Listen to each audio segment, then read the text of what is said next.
Welcome back to Vengeance Radio. This is episode number 5. I'm the artist formerly known as a member of Here's the Mid, but you can call me HumanBones. I am joined, as always, by HateDaddy. How's it going, Hello, Hate? I'm the artist formerly known as Boomers in the Zoomer. Hate Daddy. I am now officially dead. And we have a special guest with us today. He's been casting a lot of games this season, doing a really good job. Please welcome Zanero to the show. Yay! Hello, how are you? Doing pretty good. Doing pretty good. So we just had our quarterfinals as we move into the semifinals here. Some really exciting games. Actually, I think they were two of the best games of the season. Especially, I think you mentioned that, Zen, just casting it. Like they were two of the most fun games that we had sitting there and casting all season. Yeah, I mean we had one early morning game with PK3 and BNZ, and that was I mean we were barely awake for that one, but there was still a really exciting game that played out through a couple blitz maps, and it really did show that a lot of players were able to adapt to that setting. And really the stacks weren't too far apart. I mean, frag wise, 833 frags for PK3 and then 780 for BNZ. And that was that's impressive to me, because usually in a 4-round game on these maps, you will have a discrepancy at some point. Like someone will crack under pressure because it becomes an endurance game. So it's really entertaining to watch. Yeah, I thought so too. And I mean, the maps were just completely different styles. And we saw it sort of play out in the game. I mean, we saw on map 36, which was Future Crossings, very different map than what we're used to. A lot of people had some issues with the jump pad. We mention that every time we talk about this map, but it really does actually affect your gameplay if you're expecting that jump pad to do something more in line with what Doom has taught us jump pads do, then you're expecting it to go another way. And so it can affect your gameplay, but it's also a very hard map to defend. So I think that also played a part. And of course, what's great is we have Hate here who played in the game. So how about we go through the stats real quick and then we'll get your opinion on it since you were Sure. playing in the game. All right. Throw the stats up. So PK3, they had 100 touches, 15% cap percentage. BNZ had 98, pretty close touch disparity there, 6.12 cap percentage. Dragon had 7 captures in the entire game. As Zen mentioned, the frags, PK3 had 833, BNZ had 780. The high fragger was Stal with 308, and he managed to notch 121 in round 3. Pretty impressive. And right behind him was Dragon at 303. So I think one of the storylines throughout the game was the unfortunate incident that happened with you. So if you want to talk about your team and how you guys bounced back from that.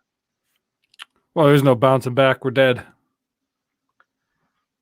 Okay, but you didn't die right away. He did. I did, yeah. No, it's listen, all three of us have been in leagues for a long time. DCing is a part of the game. It happens, and it's unfortunate when it does, but the rules are consistent that you don't stop. You keep going. That's why you have a fourth. We have a very formidable fourth in Ion. And it's fortunate that we did, because otherwise they would have turned into 3v2 rounds as opposed to 3v3. I'm not going to get into the business of making excuses as to why we lost. PK3 simply played better. That's really all there is to it. Toby and Dragon were very formidable, and they seem to be developing a really nice chemistry with Chain Dude, where they are setting things up for him to run. Chain Dude tends to be more of a cerebral runner rather than like a powerhouse, as opposed to somebody like traditionally in the past, think somebody like Ralphus or someone more nowadays like Caboose, who just run through people. And Future Crossings, though the scores didn't necessarily look close on the scoreboard, we felt like we had a real chance to win each round. I felt like we actually stood up pretty well against Dragon and Toby in the middle. I felt like and I haven't looked at the stats, but I felt like we had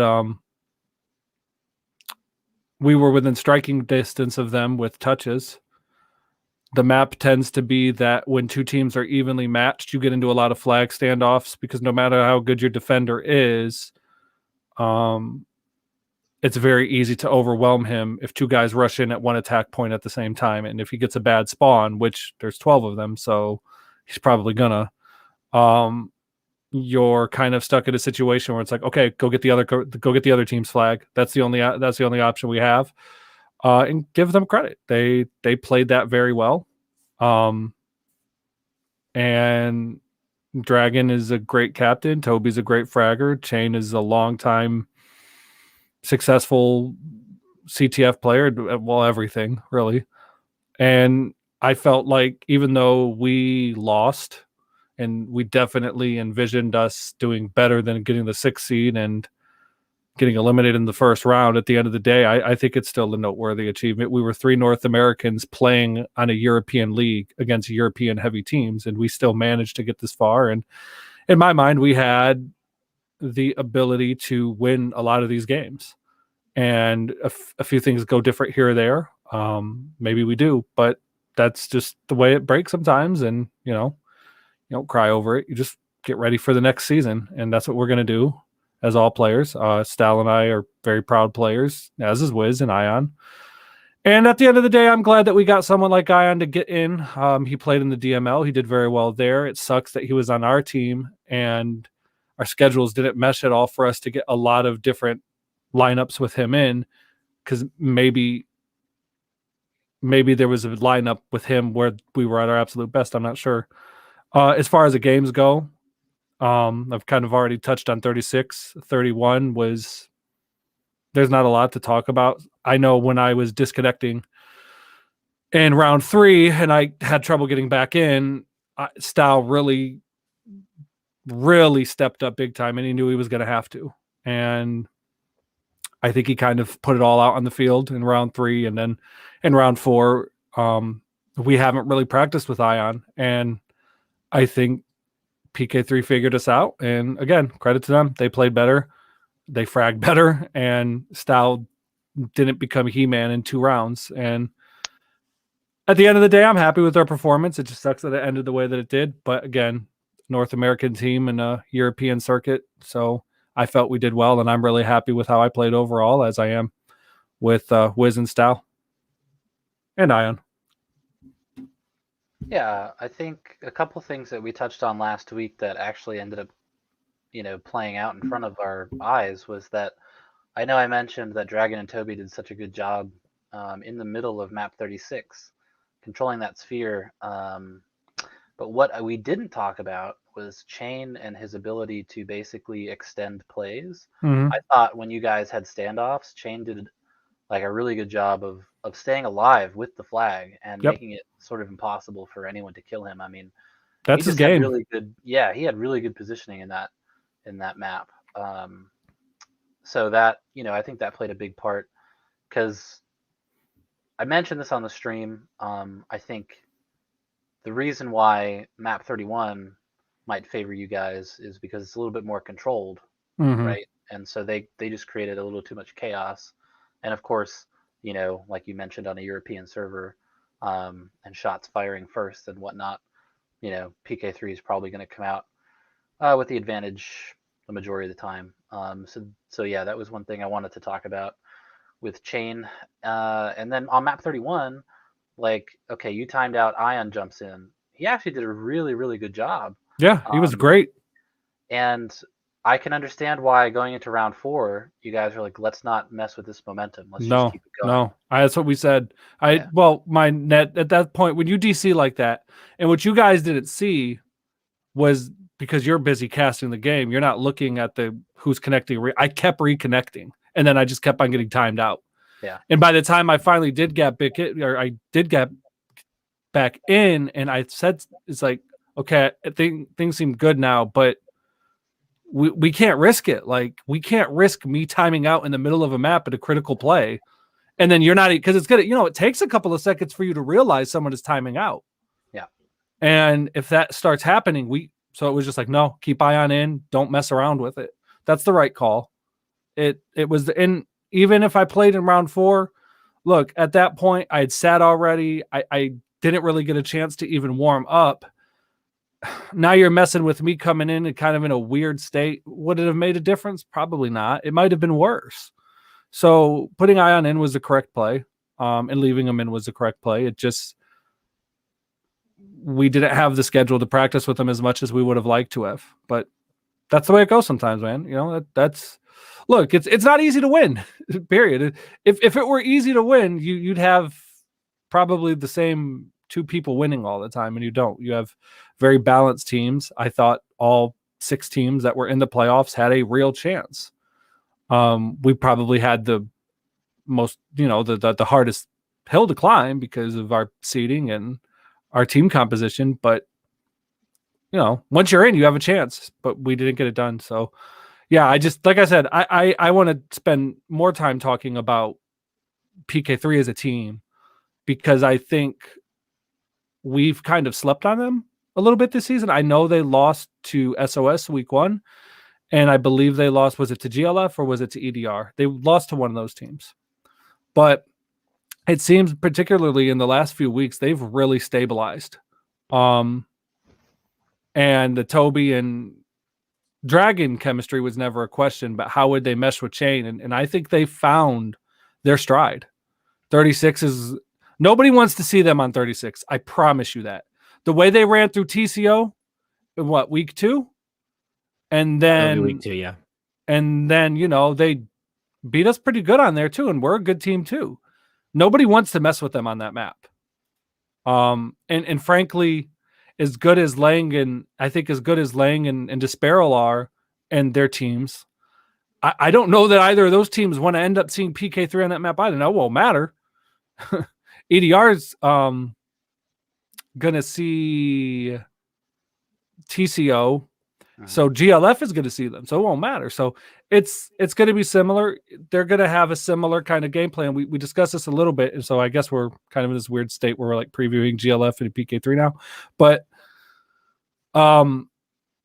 it's a really similar dynamic that we had. We just had worse gaming chairs, Dastin. It's similar because they're going to be approaching this playoff round the same way they did ours. They're going to have their map that they're familiar with, and then they're going to go to a really grindy map. So it's like, yeah, the map changes, but now you have to really wonder, does PK3 have the advantage? Because now they have 2 games with a total of 4 rounds played on that map officially. GLF doesn't. And yeah, of course, yes, GLF has a map that they have, but they don't have any games played on that map either. They've got it practiced, and I'm sure they've been practicing ahead of time. But it's actually a really interesting dynamic. I really think, and we'll talk about this a little bit more, but I really think sometimes being the top seeds can work against you, and we'll get into that. In a season where you have a bye, it can. And that's just the nature of having 8 teams as opposed to 10, like we saw in the WDL, where every team plays in the quarterfinals. Yeah. Definitely having that week off can hurt you. What I found was, like, I never like having buys. I want to keep playing, and I want to go into my next opponent, ideally with my own home field as the maps that we play first, because then that way it's like, okay, we've got, this many weeks playing this map, and it's like you start to get it under you, like you don't really even need to practice your home field anymore. You can just solely focus on the other teams, where it's like in this situation, not really sure how much EDR is practiced, so they've got to catch up to the amount that PK3 is practiced, or sorry, GLF. Yeah, you're good. And so they've got to catch up. And well, you're assuming they're not playing at all, and I think that's a dangerous thing for any team to assume. GLF's definitely practicing. They're definitely practicing, but probably not as much as PK3 did. In a week. Yeah. Well, it's hard to say. I don't know. Andrew brought up that it was, a result of, he was talking about how teams were playing maps earlier in the season. Well, now you have later in the season, you're in the playoffs. Teams have had more time playing, and that synergy matters a great deal going into games. So the results you saw early on in the season where teams didn't have that cohesion really necessary, that has changed. Like, people need to not sleep on that fact either. So practicing your home field is critical, especially if you do have the high seed, because we mentioned while we were streaming that it's really important to lock down your home field in the first 2 rounds, because that gives you such an advantage going into the next 2 games, which we saw in the other playoff game. They lost round 2, and that hurts going into the rest of the series. Right. Well, and I would say too that despite the fact that, yes, GLF had an extra week to theoretically practice, they didn't know who they were playing until yesterday. Mm-hmm. They can think all they want. Oh, it's going to be them, so we'll practice this, but they don't know. And so that for that matters reason, less. If they're in there playing games, even in other teams' practices, it's true. They're staying sharp.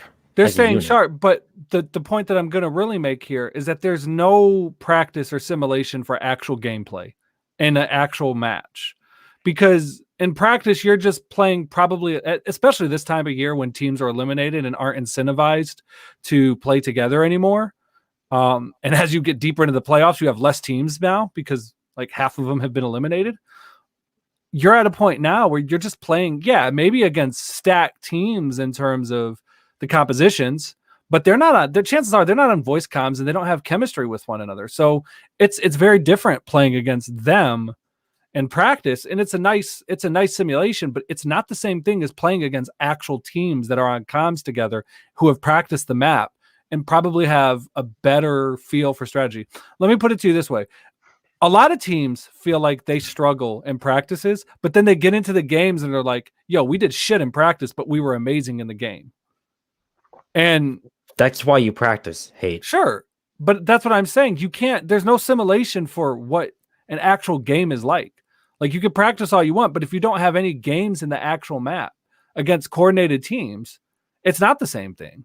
And that's what I'm saying. I think that does give a big advantage to PK3 because now they've got 4 matches on that where they've played against organized teams, especially in the playoffs where it's like kind of do or die mentality.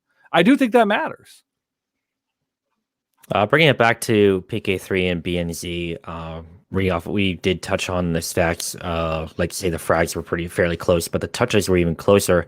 100 for PK3 and 98 for BNZ. For rounds 1 and 2, the players on offense for PK3, the team who came out on top in those 2 rounds and on their home field, the most touches were pretty much Chain and Toby, running in tandem an offense. And we talked about how Chain was able to extend his possession of the flag. That was important on a map with a lot of hard cover. That's not something that we touched on previously with the comparison to 31, which is wide open. Mount Zero is wide open. There's nowhere for a carrier to hide. So plays are really fast there. On 36, it's less so. I mean, the layout is a little bit more complex. Chain played that extremely well. But in comparison, you had X-Wizard was the main runner for BNZ with the most amount of touches. And it appears from this standpoint, no one player stood out on BNZ to make plays happen. Like Hate had some touches, Stall had very few because Stall was mostly playing defense. But the fact remains that there was no breakout attempt here. BNZ was not coordinated enough. PK3 had their strategy going into this one. Yeah. I mean, that pretty much sums it up. I think they played it better. And like I said, as somebody that was playing against them, just can't do anything but say, hey, well played. You guys did it. And good luck in the next round. But there is credit to be given for how quick BNZ was able to sub Ion in. When we noticed that disconnect icon was over Hatrig's body, like just jittering on the walkway, Ion was already in. So the team reacted extremely quickly to get that player in. That was, and on a map like map 31, that's ridiculously crucial. I have my phone ready with me by my side, and as soon as I disconnected, I turned my Wi-Fi off on my phone and connected through cellular data. And I was like, "Hey, I DC'd and it won't let me back in." So it was literally like maybe 5 seconds. I was just like, "Shit, okay, let me let them know." And even then, if a player walked past the body, it was fantastic. Like they would be like, "Hey, Hate's definitely not playing anymore." Yeah. That being said, with BMZ going into 31 had a very similar strategy as PK3 in the first 2 rounds. There were 2 players on offense, which on 31, it's preferable. You want only one player kind of playing defense, and Stahl was a great player to have with that. Round 3, he had a KD of 1.75, 16 defenses, and 15 returns. That's big. 121 frags in just round 3. That's the kind of player you want defending on map 31. Ion and X-Wiz with 13 and 14, or 14 and 13 touches respectively. And that's why BNZ pulled out ahead on that game. While I'm 1 HP, you 0. He had 17 touches, but he wasn't able to convert it. Having 2 players on offense in map 31 was huge. In round 4, PK3 came out with 1 HP having 25 touches. That is crazy. That means that PK3, and we noticed this in round 4, PK3 pushed up as a unit to allow 1 HP more touches, and that resulted in more conversions. Yeah. Yeah, and Toby told me later, because I know that on the stream I mentioned that I think I said on the stream I wasn't sure if he was defending in round 3, because I noticed that he was starting to make a bigger impact in round 4 than he had made previously, and he messaged me and he said he was actually defending both rounds. So I think he may have adjusted his strategy a little bit in round 4. Wait, who was defending both rounds? Toby. Yeah, Toby. Yeah. Okay, so if we're talking about Toby, he had 82 frags in round 3 and 101 in round 4. Nothing to slouch about for sure. 19 defenses in round 4. He was much more potent and probably more settled in round 4 than he was in round 3. That PK3 kind of rallied in the last round. They were a bit more set in how they wanted to play it. Yeah. So yeah, I wasn't able to play, so I was just kind of more. Yeah. My perspective was very different at that point. Like I was just like at that point, just like, hey guys, like calm the fuck down, like, and I was more focused on just like, all right, I can't talk to them, but I'm not going to give away positions, but I'll come in and be like, yo, chill, okay, I'm out. I'm moving my mic back and forth because you don't want one of those situations. I think it was smart for you, Hate, to not jump back in, even though you are a powerful player. Disrupting that rhythm, especially the way teams are nowadays, like the way players are now, we're way better than we used to be, and interrupting the momentum is a lot more hurtful nowadays than it used to be. It is. So that was a smart call. And you see that, and I think it's unique because both of these teams used all 4 of their players. So again, this is just another illustration of depth matters too. You know, we've won with 3 different lineups this season. PK3's won with 3 or 4 different lineups this season.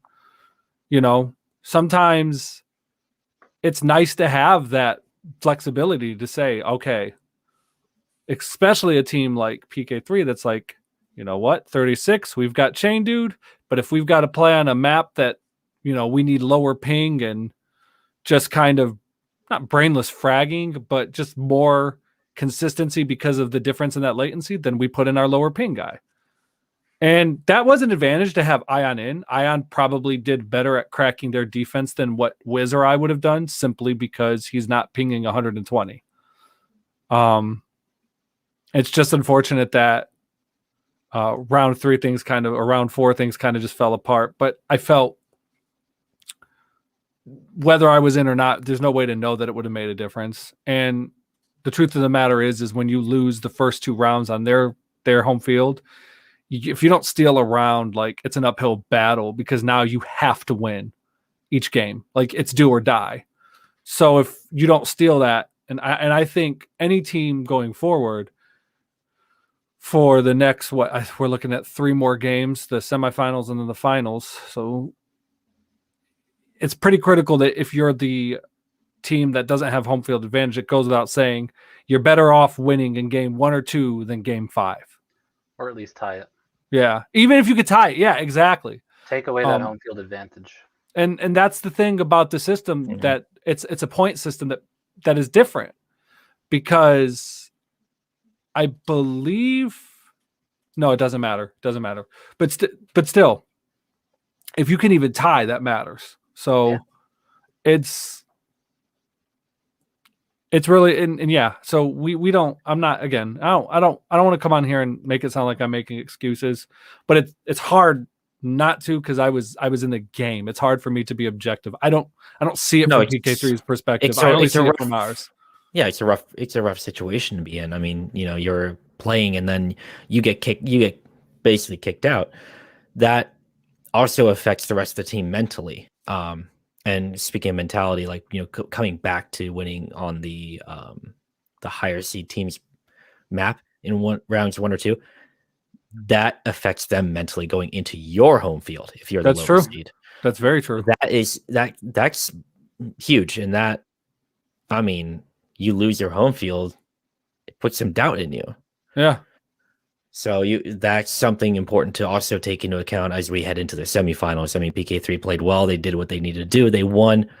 I am hesitant to say that BNZ would have come away the winner if Hate was still in. I think Ion did absolutely what BNZ needed to have happen in rounds 3 and 4. They just weren't able to coalesce in 4 against PK3's adjustments. But I mean, I think for all intents and purposes, like, Ion played very well. He put himself, again, he should be on captain's watch lists. Like, one good thing about Vengeance is because it's on a port that doesn't necessarily attract all the old school Giga Chad talent that the WDL does, you have a higher gap that has to be filled with these players that aren't the foremost thought in your mind when you're drafting a team. We've known Toby, we've known Ion, we've known XWiz, but these players shine as potential picks for the future in this environment. Well, and you're right, but I would also say that many of these players are probably better than a lot of the older guys at this point, because they play regularly. They're playing more, exactly. Like, a lot of the WDL guys are like, we play for 3 months out of the year, then we disappear. And these guys are guys that play in our leagues, they play in other leagues, they play in the WDL. They don't stop. You know what I mean? So yeah, I think they're probably in much better shape than we are. They're younger, so they're probably, not probably. It's not a matter of probably. It's at this point about as proven as it could get that they're going to react a little bit quicker than we are. And yeah, given that they're used to this port on top of that, I don't think these players, like Tiger was another guy that played this season. And if you didn't know who he was, you know who he is now. And if you're not looking at him, if he's not captaining in other leagues, which to me, like, if this isn't indicative of him needing to be considered for a captain spot, if he doesn't, and you're not looking to try to draft this guy, you're crazy. I watched this guy single-handedly carry against PK3 week 1. Like, put the team on his back and carried. And something to be said too about a lot of it's just impressive, newer players, man. Is I say newer players, even though many of them have been around. Newer compared to us. Now. Yeah, but newer compared to us. Newer compared to us, but and also what Shane had said and what Bones had highlighted, almost like playing all boards is beneficial. Yes, it is, but playing is the most beneficial, no matter what port. The more you play, the better you're going to do. Be it the very fine quirks that each port inevitably has. But players like Tiger, Ion, I mean, all the players that we don't think when we're thinking of captains plus their number one picks. These are players that are going to not only, they'll react quicker, and they may, to a small degree, lack the long-term experience and like strategic knowledge and everything that's ingrained into us because we played for a billion years. But they're adapting to that, and most importantly, we're seeing them be more flexible than a lot of older players. Like they're able to play multiple positions. They're able to refine their craft a little bit quicker. Yeah. The game's changed too. It's inevitable in any small community that is competitive. You'll see these players get better. I mean, let's put Dastin on the board for here. Have you seen anyone play map 8 like that? It's ridiculous. He's like Genova on steroids. It's been, I mean, yeah, and we had great players on 8. We had a lot of the NS crew back in the day that were great on 08. And yeah, and Genova, Water, they were great. They were great players on 8. But you have Dastin front and center on maps that have been around for a very long time, and maps that have changed as the players have adapted to it. Yeah, these are newer players, and they're taking front and center now. Well, speaking of Dastin and Map 8, that was what we saw right after PK3 and BNZ. Before we move on, obviously, unfortunately, BNZ's season ended, but I thought that they did. You guys had a really good season. Like you said, just a couple things here and there. Maybe things would have been different, but that's kind of the way that things go sometimes. In the end, you're a loser, and you'll always be a loser. Hey man, I still got one of these, so and I'm always a winner, Mom. Mama, I'm on TV. Go ahead, Bones. I don't know what I was saying. PK3 did a really good job as well, and so they move on to the semifinals to face GLF. And I keep hesitating because we changed the matchups at the last minute. So anyway, yeah. Learn seeding, noobs. Do I need to do this for you? Is there a problem? Don't look at me. GLF and PK3. So the other game of the week was SOS and TCO. SOS had the home field advantage. They chose map 7, which is not a map that we see all too often in league settings. And TCO, of course, walked away picking map 8, a map that we see consistently every single year, especially involving Dastin. So let's go through the stats here. SOS had 91 touches, 8.79% cap percentage. TCO, 84 touches, pretty close, but they had a 19.04 cap percentage. Dastin, for the last 2 weeks, I haven't had to change the amount of captures that Dastin had. He had 10 captures 2 weeks in a row. Well, I had to change it this week, but to a higher number. Dastin had 13 captures in this playoff game. Pretty impressive. Let's jump into the frags. SOS, they had 530. TCO had 647, so they had 117 more than SOS. The high fragger in this game was Saltmine, 262 frags. So SOS started off with a really solid win. They won 5-2, and they did a good job defending their home field. And so then we saw round 2, and it's always interesting to see how a team that loses is going to adjust. How was TCO going to adjust?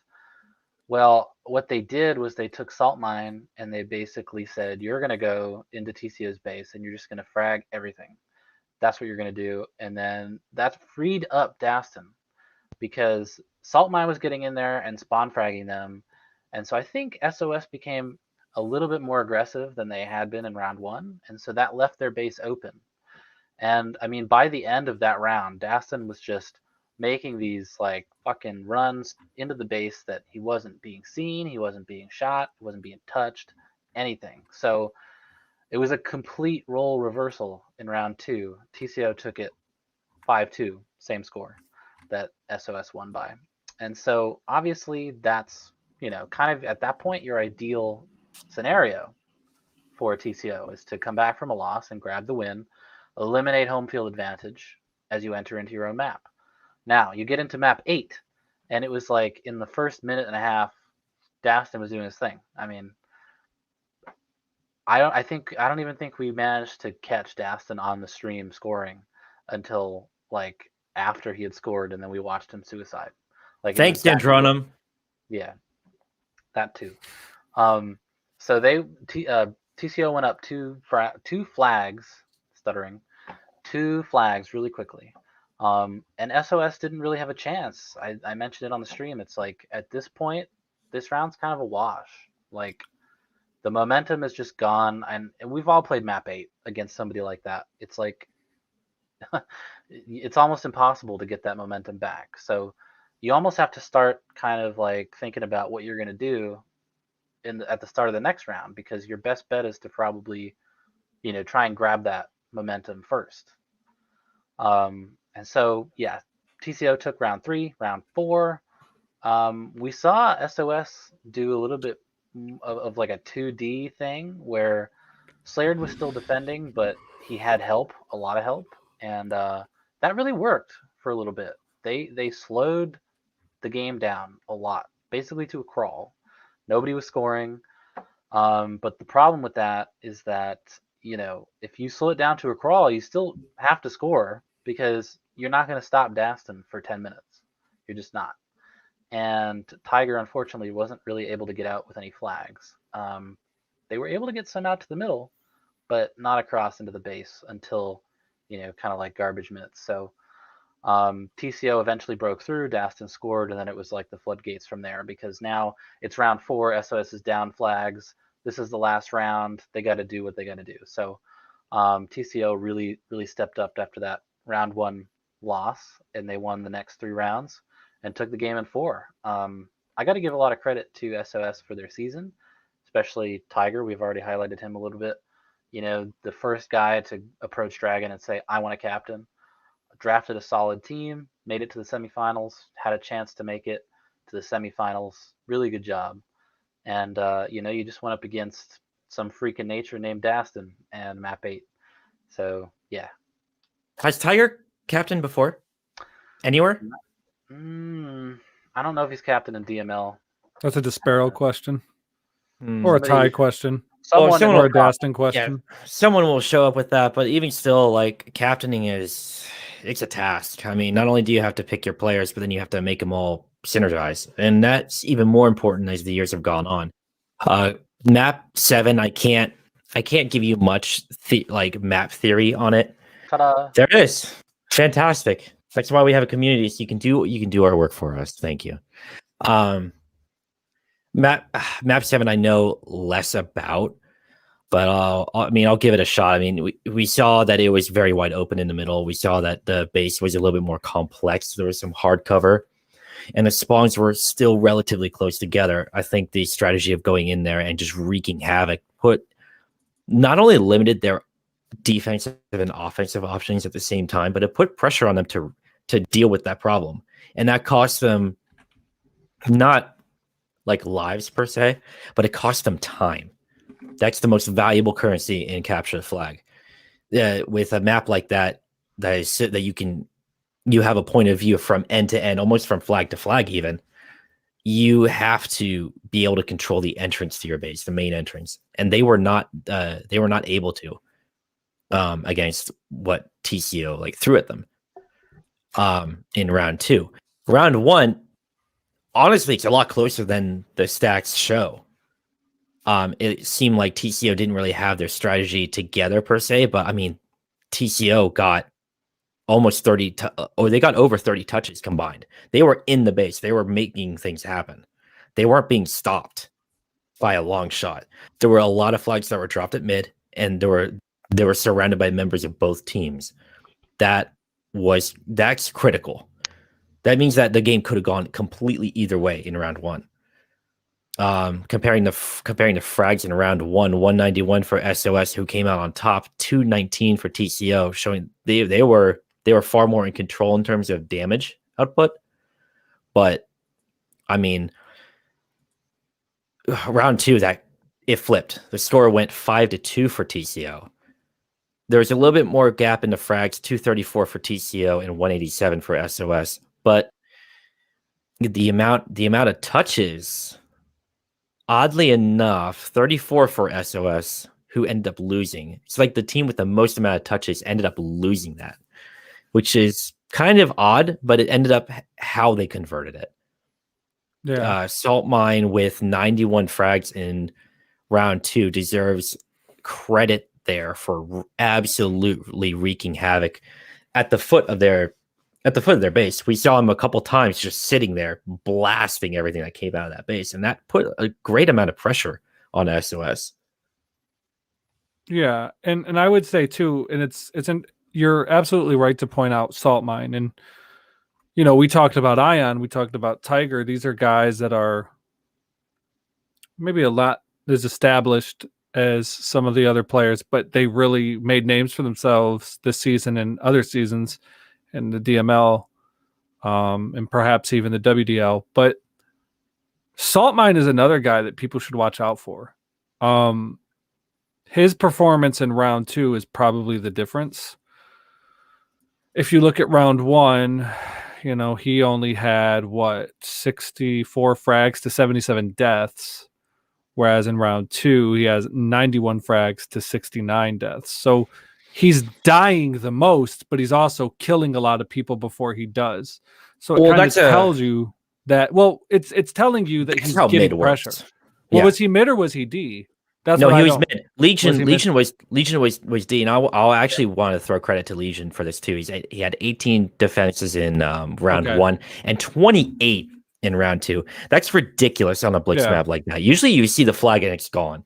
Legion kept it there. So Legion played defense there really well, and Salt Mine pushing up in round 2 allowed him to get even more defensive frags because their SOS's offense was limited as a result. And they just pressured him. And even though it's a difference too of, yeah, sure, maybe they got less touches, but their touches were more quality. Like, that's telling you too, it's like, okay, when we get our touches, we're set up to make this play. Whereas SOS, and I watched the second half, that's when I tuned in from work, actually.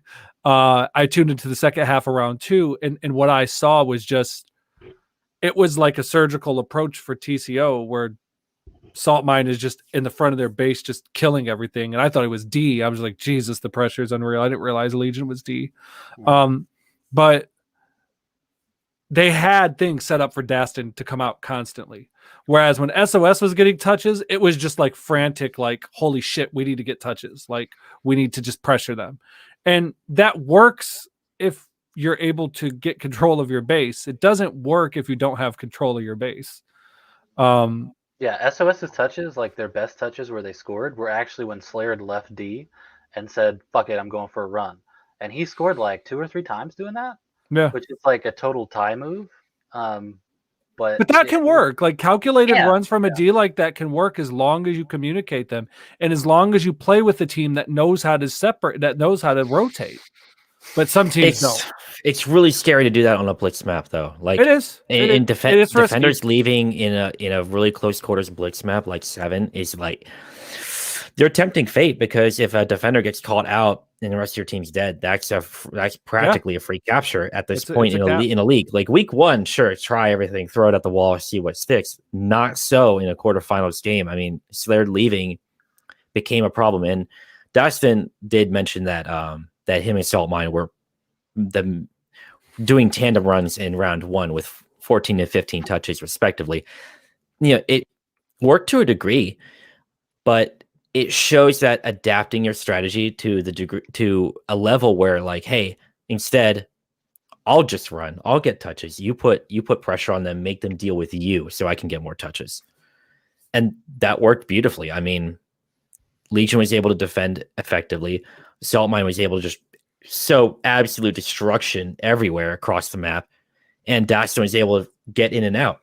That's using your team to their strength in response to what the other team's doing. Like, you can set up to like what everyone wants to do, but like, say a captain could tell me to play mid, and I'm like, against a team like whatever we're facing, I should be in the base because then you guys are going to be able to get flags out better. It's about utilization in response to the other team's strategy. That's how you win quarterfinal games. And moving into map 8, what the response from SOS, they didn't have one. Sorry, guys, you just didn't. And we watched a little bit of what they were doing in response in round 4 when Slared came in. And Slared was able to get frags on Dastin, and they were able to slow the bleeding, but not stop it. Map 8 is, I don't have a term invented for it, but it's like, it's like when you have a zip tie, and like each flag capture is just tightening it more. You're not getting that zip tie looser in any stretch like of the imagination. It's just not going to happen. Map 8 is a gatekeeper map.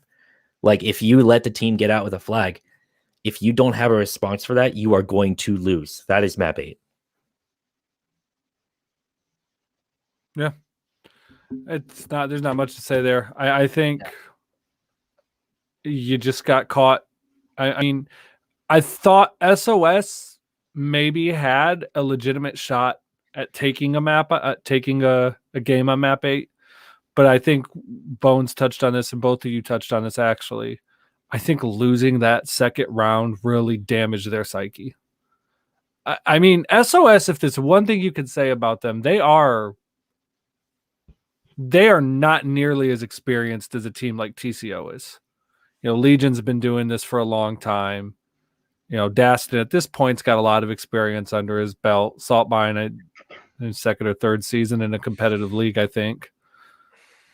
I just felt like after watching round 2 and then going into round 3, and Dastin just went stupid in round 3, you just felt, and players feel this sometimes, just looking at kind of, not, I guess body language isn't the term, but just kind of the way that the other team is playing, you just felt like the air was sucked out of the room in SOS's locker room. Well, I guess their Discord or whatever, but their team just didn't have the same energy. They looked about flat in round 4. In round 4, yeah, round 4, I thought they rallied pretty well. They played well, but it just there was no threat. Like you never felt like they were a threat to take that, and they tried. It wasn't like they gave up, but it was like, ugh. Honestly, it wasn't so much Dastin in round 4, but Saltmine was the biggest thorn in their side. Yeah. And I recognize this because I play map 8 the same way Saltmine was. Like on that bridge or slightly forward into that gray rock area right below that ledge. Saltmine was unstoppable, and that limited a lot of their cover options for their own carrier. Like SOS couldn't cover the carrier like at all, if at any point. Dastin was, as a result, Dastin was not forced to turn around for anything. He was able to continue to run against Slared, and on map 8, all it takes is one frag on your defender, and the runner has a chance to get out. A good mid on map 8 almost guarantees you the game, and that's Saltmine came in huge for that. Like SOS adapted well to the threat Dastin posed, but they were not able to solve the mid problem. I've been on both sides of the home field, whatever you want to call it. The home field scenario where you're the higher seed and you have 2 games on your home field. You win one, you lose one, or tie the other. And so and I've also been the lower seed where you take over against, you take a game against the higher seeded team, and it's like, for us, we've played so much and we've won and we've lost or whatever. And it's like, for me, I don't really let, at this point, the emotions of like losing a game get in the way. But I can imagine that maybe people who haven't experienced, 3 Master Bowl losses or whatever, they probably get agitated and, they freak out a little bit. So I don't know if that really played a part with SOS either. Is like when they lost momentum on their own home field, maybe it was kind of like, and especially round 3, where round 3 was like so decisive and early.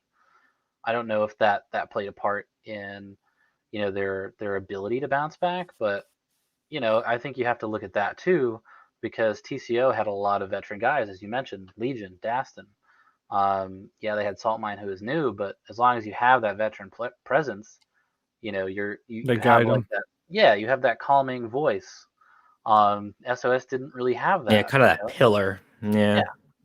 I mean, be that as it may, I'm looking at the roster for SOS in Map 8, Tiger, Turkey, Aliens, who are, they're You decent felt like they players. should be good there. Yeah. But I'm trying to articulate this properly. Dastin is a specialist. Tiger, Turkey, and Aliens are very flexible players, but they don't have their ace in the hole. They don't have a specialist like Dastin. They didn't have a high tier fragger like Saltmine at mid. They didn't have a solid counter for any of these players. And that ended up being a problem. You can draft a team of flexible players. Don't get me wrong. It's a great idea. And Tiger should be applauded for even making it to the semifinals as his first Bones captain. out here drowning in his sorrows. But it's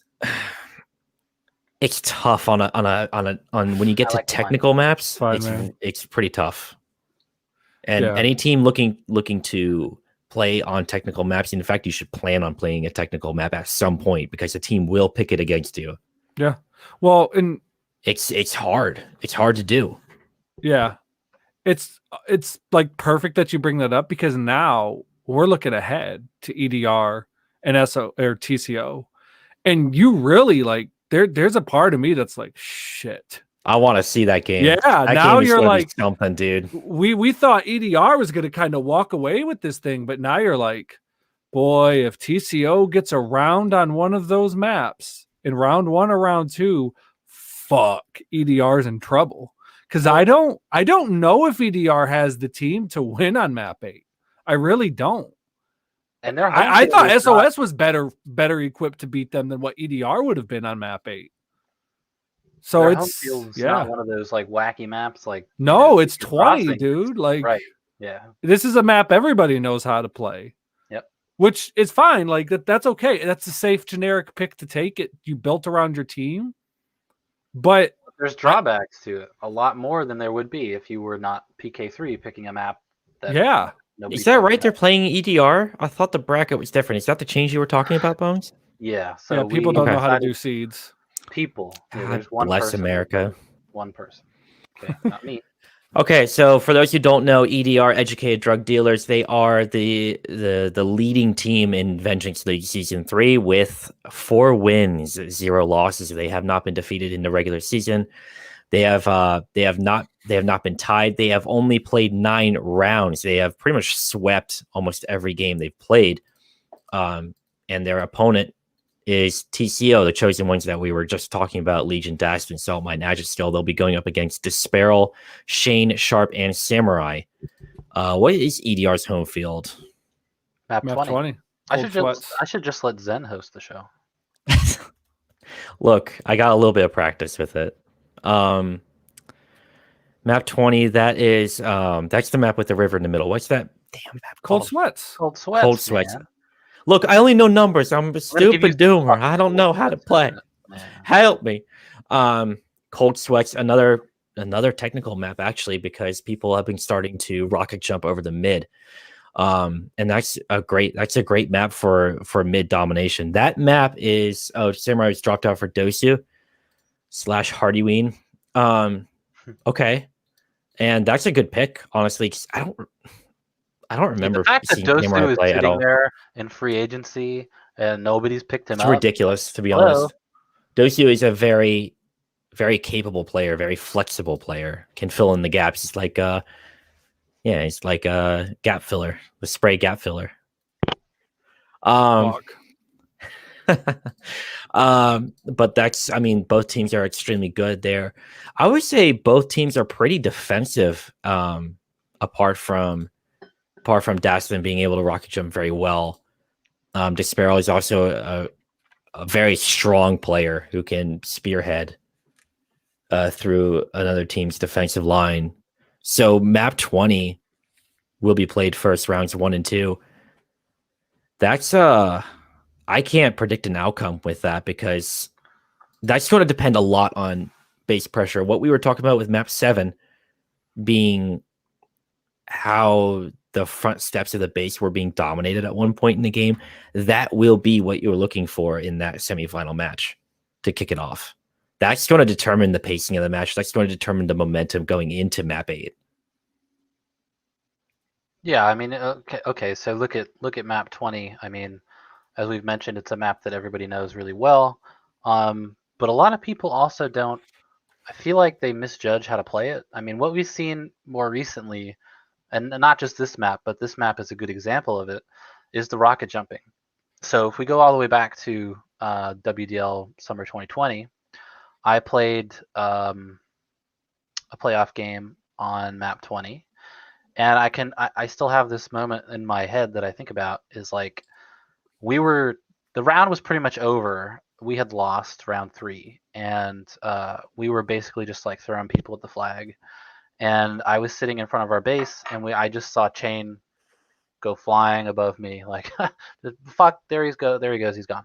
And that was like, that's something that a lot of players have really zeroed in on and improved on. So you can't. I feel like it would be disingenuous really to look at the map and say like it is the frag map that it was 10 years ago. It's really changed, and when you have Dastin now mind you, Disparel on the other side can do a lot of the stuff that Dastin could do, but the way that their team has been put together and the way that they've played this season, I think they've been most successful with Disparel defending. So I'm not sure if they're really going to go toe to toe. I think would be like a great show if they did, but I don't think they're going to do that. So I think this is actually kind of a worrisome matchup for EDR. I think they would have probably preferred to play somebody else. Have they played? They have not played TCO at all. Okay. Yeah. This is an unknown matchup. Ooh, I love those. These are fantastic. Well, here's the deal, and I think this is going to be what makes or breaks TCO. And it's very simple. Salt Mine has been very up and down all season. Even if you look at their match against SOS, Salt Mine, not so hot in round 1. Switch them up, put them on mid, does great in round 2. Okay, round 3, actually, not 41 frags, 43 deaths. I mean, Dastin kind of shined and just took over in round 3. But in round 4, Salt Mine was just ridiculous, like you said, like you had pointed out, Xen. It's going to come down to him. I think Legion and Dastin, you know what you're going to get. But they've got to have a great performance from Salt Mine if they want to win, because I think Salt Mine has to be great if they want to take a round in 20. Period. I'd take a round in 20 or 8. I mean, Salt Mine really has his position laid out for him. If he played that well at mid at round 4, being a slugfest player, then he'll do right. If TCO's smart, they'll deploy him at the mouth of the base in 20. But I think in order for them to take a game from 20, it's unquestionable he has to play great. Whereas I agree. Think TCO can get away with him not having a great game on map 8. He can't be shit. He can't be terrible. But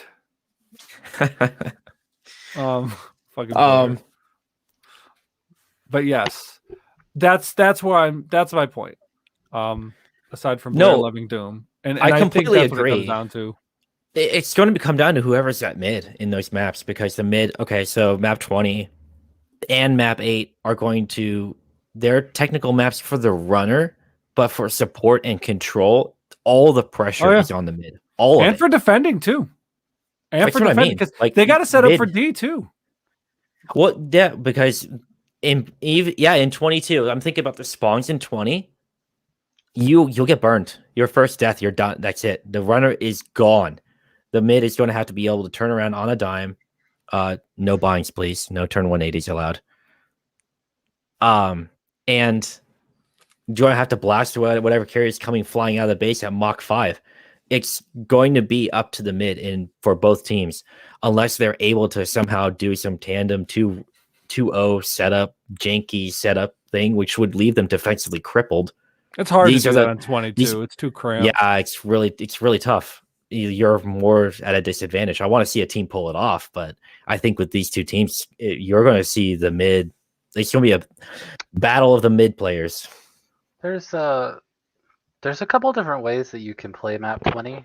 I mean, the way that I like to play it, like let's say I'm the defender, right? I get really pissed off if there's a mid or a runner in the base with me trying to kill somebody.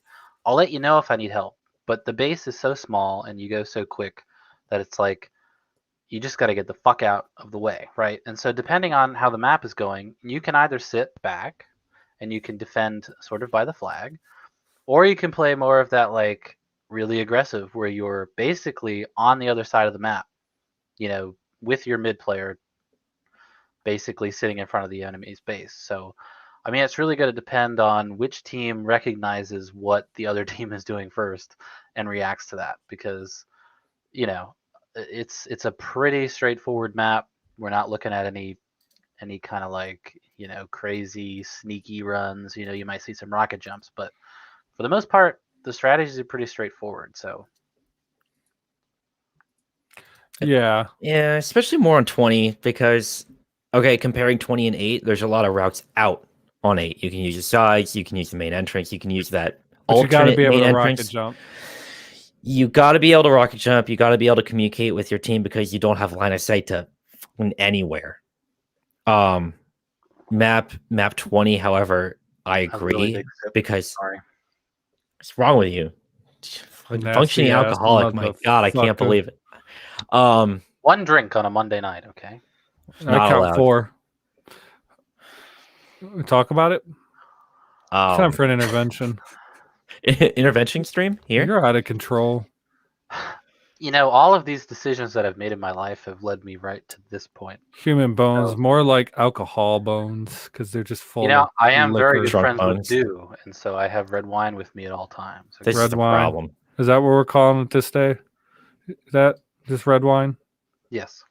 Yeah, huh? So I want to point this out, getting back on track. I am actually legitimately concerned for the higher seeds in both these rounds. Mm-hmm. I really am concerned for them because of the specialty map factor. EDR and GLF kind of picked like really generic frag maps, whereas PK3 and TCO picked more specialty maps. And don't listen to Luis. Don't promote this rampant alcoholism. It's ridiculous. He's got to run a league. You want him stone cold drunk the whole time? I bet you these two are just drinking else together. Can you run a league? Have you ever run a league sober? Because I fucking haven't. You want me to? Well, actually, everyone will be banned within a week. I'm sorry, I keep distracting you.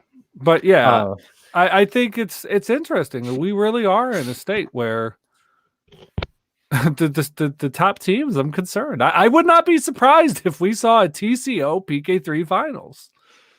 I agree. It's possible.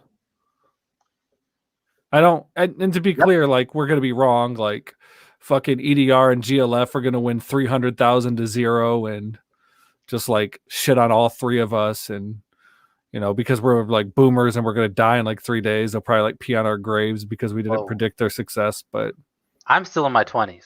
I don't know about you guys, but not by the way you drink. It's fucking red wine. Yeah, that's what they're calling it. Crazy. Oh my God. Red wine chased with vodka. Want to talk about it? Do you want me to die? Chased with vodka. My God. Jesus. I knew somebody that did that. I tried it. It was gross. Well, there's this thing also where it's like, whenever I would go out drinking, I like red wine, so I don't really drink beer or whatever. So I had a couple glasses of red wine, and unbelievable. Someone inevitably is like, tequila shots. I'm like, all right, I'll have one or two. Well, the next morning that didn't do so well for me. Tequila shots and next morning never coordinate with with good results. What is map 43? Really, map 43 is I don't it's even really know it. interesting. Probably Jumping everybody into the drinks next wine map. together. I'm gonna look at it. Well, okay, before we jump into the next matchup, I got to get some predictions here. EDR, TCO, Okay, let's go. Xen, give me a prediction.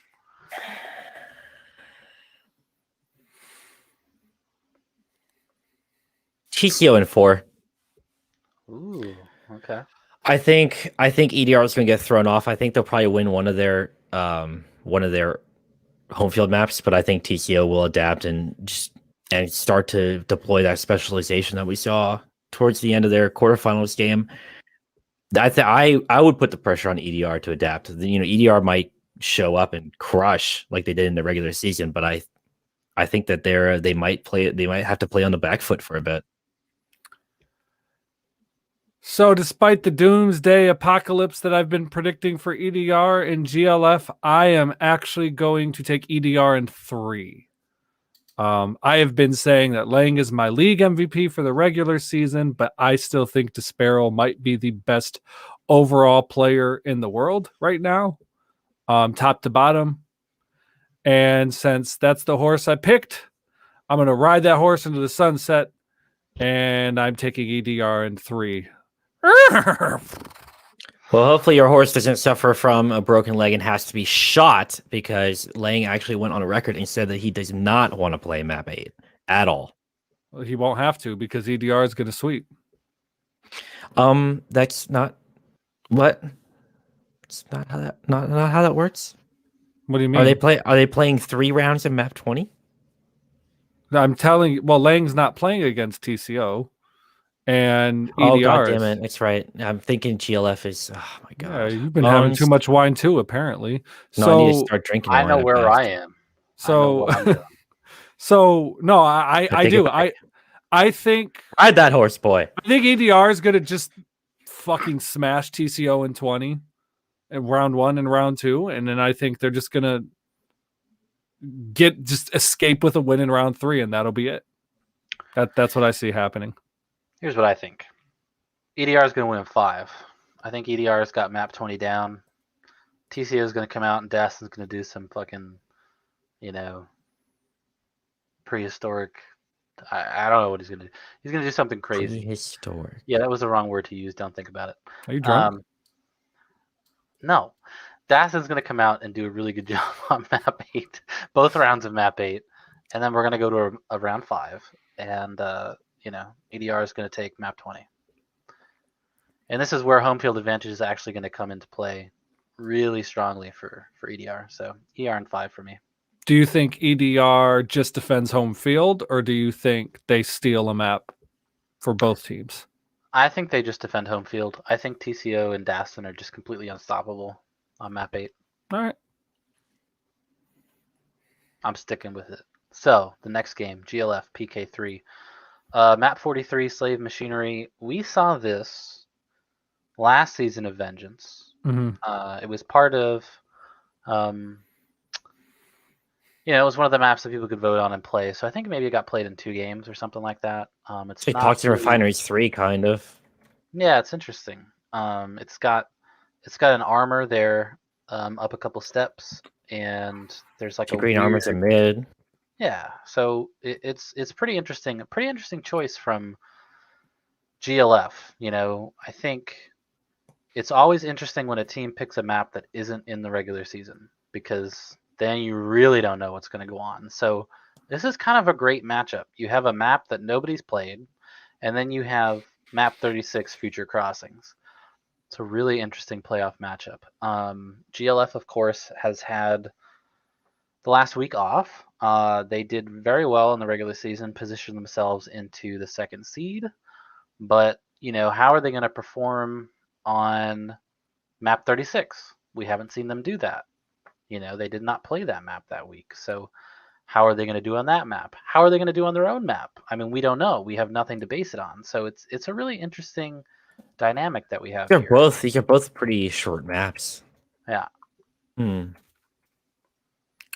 I'm not sure that this one will be as close as the other round.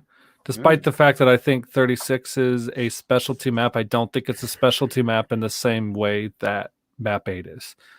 I think map 8, one player can just legitimately carry a team if they like a Dastin.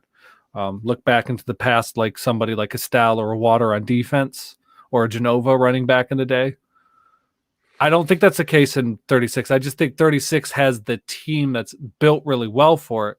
Mm-hmm. I think GLF has a team that could play 36 really well too. Langrenus could probably just control mid by himself. And, Tonya's got decent fragging capacity. And I think Poto's another guy that people have kind of slept on all season. He's quietly had a very good season. And Langrenus and Poto seem to have very good chemistry with one another. So yeah, and Azriel.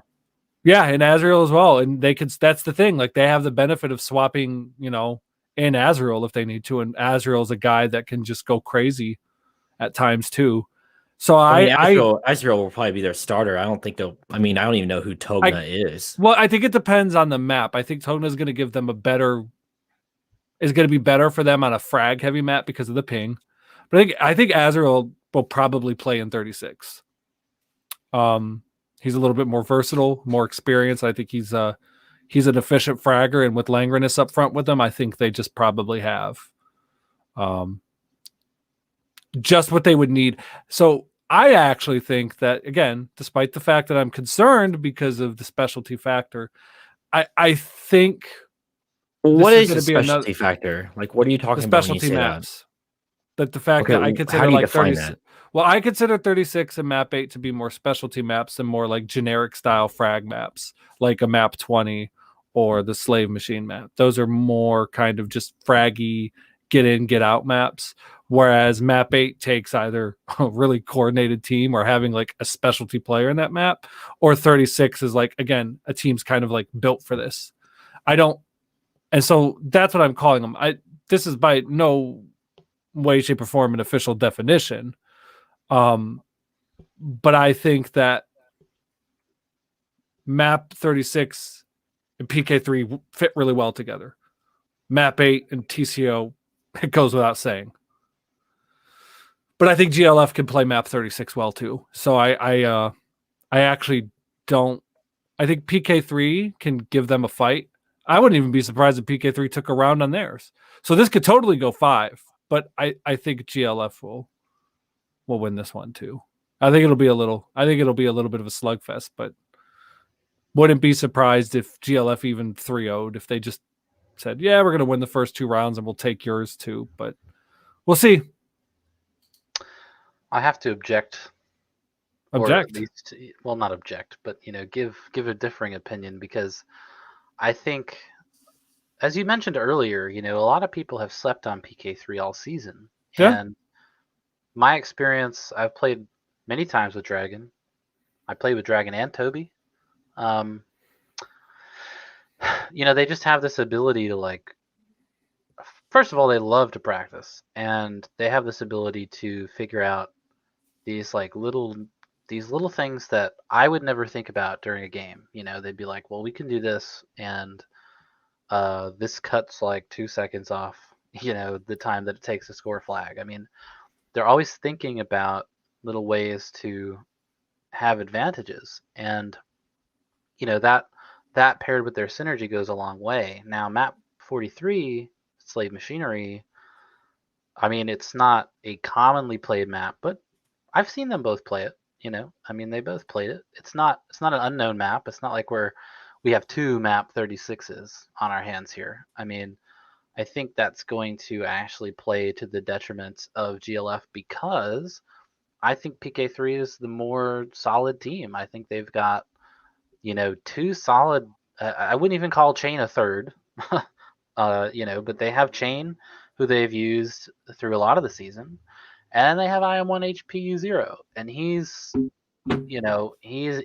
a solid third, and he's been used a lot through the season, and they've played with him, so they have synergy with him. I mean, I just think it's kind of like the perfect storm for GLF, because that third spot is just, you either have Azriel, who has improved a lot, but I don't think he's quite at the level, like, if you're going to match players up, Lang, Dragon, Poto, Toby, Azriel, Chain. I mean, there's a person there who's got the least amount of experience in like CTF stuff, and I think Asriel probably, well, maybe not least experienced, but I think Poto has actually surpassed him in skill as far as CTF goes.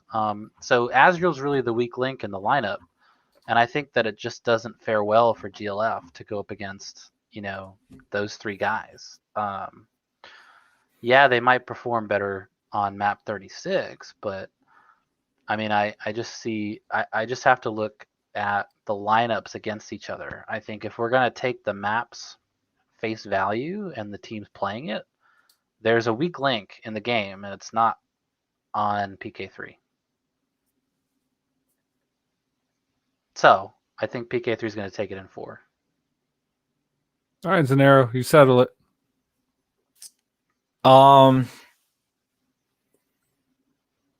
PK3 and 3, and I'll tell you why.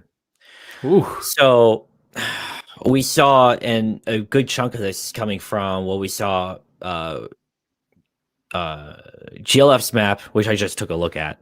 So I've never seen that map before.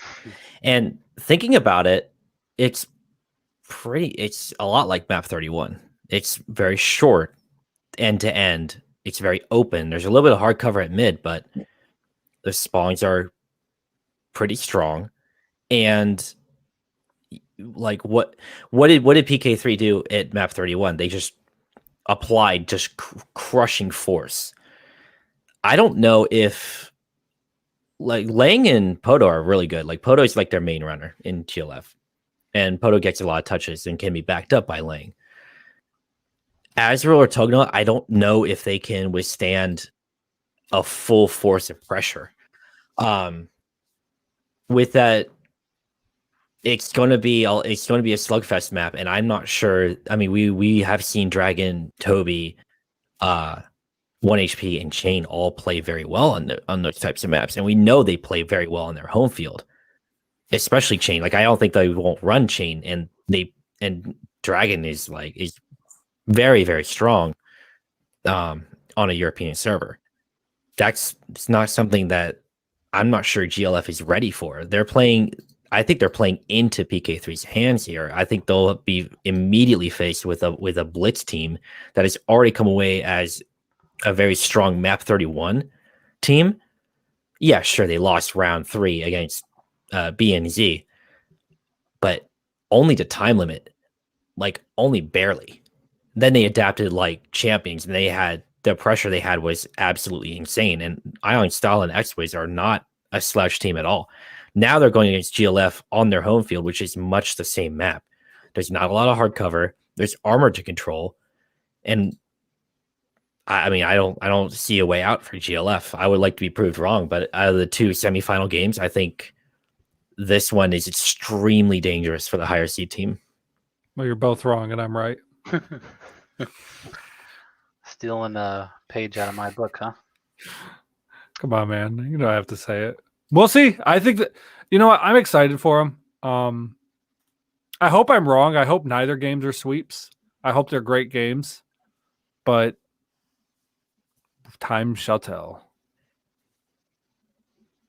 Indeed. So, just to recap, we have EDR versus TCO. They'll be playing map 20 and map 8. GLF and PK3 will be playing map 43 and map 36. We do not have game times for those matchups yet, but stay tuned in the next coming days. I'm sure that we will have those. Well, I wouldn't say sure because we know how people are in their avails, but hopefully we'll have a game time sometime in the next couple days. Get your availabilities in. Get them in now. I want to see the times. I want to plan for it. Do it. Yeah, that'll be great. We've only got one more of these radios left, huh? Not 2. We got to talk about the semifinals, and then we got to talk about the finals. No, we still don't want to talk about the finals. It's done. People are going to be Nobody looking wants ahead. to talk about what we're doing right now. So you want to do Yeah, a post? how you You want got to do a me post here. finals radio too? Yeah, of course. Okay, all right. So I think we should give out. I think we should give out some awards. Okay, yeah, we could do that. You don't have to participate. You don't have Zen. to be here. I'm not going to be. You will be, but you don't have to be. What? I know something. You're telling me you think you can control me, control my life? I got words for you, mister. It's not See, happening. the difference then is I am powered by years of patience developed through having 67 children, and Bones is empowered by alcohol. So if you don't have some sort of vice to get you through this, you just don't have to be here. I am empowered by spite.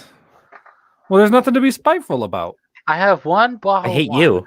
I haven't No, you had don't. anything to drink in like 2 weeks. I have one bottle of wine because I have to sit here and listen to you fuckers talk. Is That I needed 2 some weeks told me talk to for 2 show up. hours? This is your fault, How is this my fault? not you. I'm not talking to you. Who are you? Who are you? I can't do it anymore, Luis. I got that problem fixed. Unlike Bones, he'd take another sip. Yeah, go ahead. Stay tuned for the next Yeah. episode of All My Doomers. Oh my god. Okay. I'm sorry. Bones is not an alcoholic. He just likes wine. I might be. I don't know. You want to talk about it? Not with you. Oh, I just What, you get gonna fucking cry? berated the whole time. Gonna cry? Am I gonna cry? you gonna No, cry? I'm not gonna cry. Oh, you gonna cry, you little bitch? Oh, Oh, I love that so much. oh, the oh. Yeah, dude, you got it down. Oh, we got, dude. Have you heard Fran do it? Fran Dude, and yeah. Shackle do it the best. We're like, oh. Fran does it every time I'm on TeamSpeak with Unidoom. Yep. It's a Ridiculous. meme. It's a huge meme in our circle. We'll have Fran- full we'll Fran is have a huge full meme. conversations in it, dude.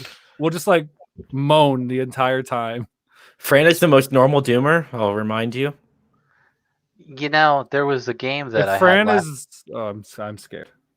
Go ahead. last Probably season, true. right? You and Blair were casting a game that I had, and we were playing against Fran's team, and he put in the Twitch comments, "Fuck Bones."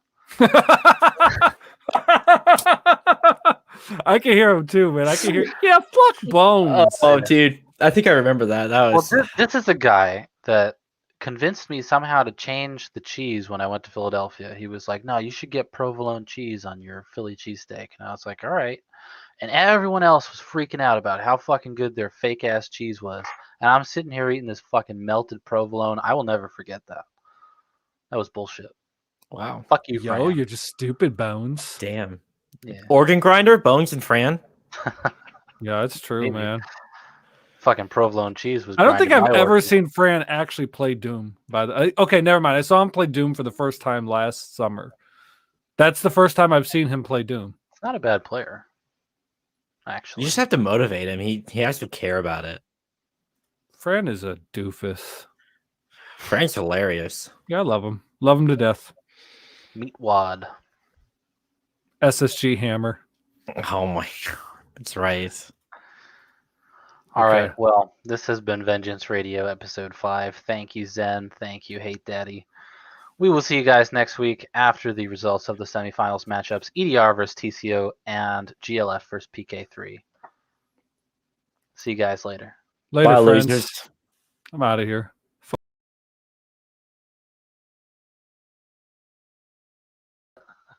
I just had to come back on. That was funny.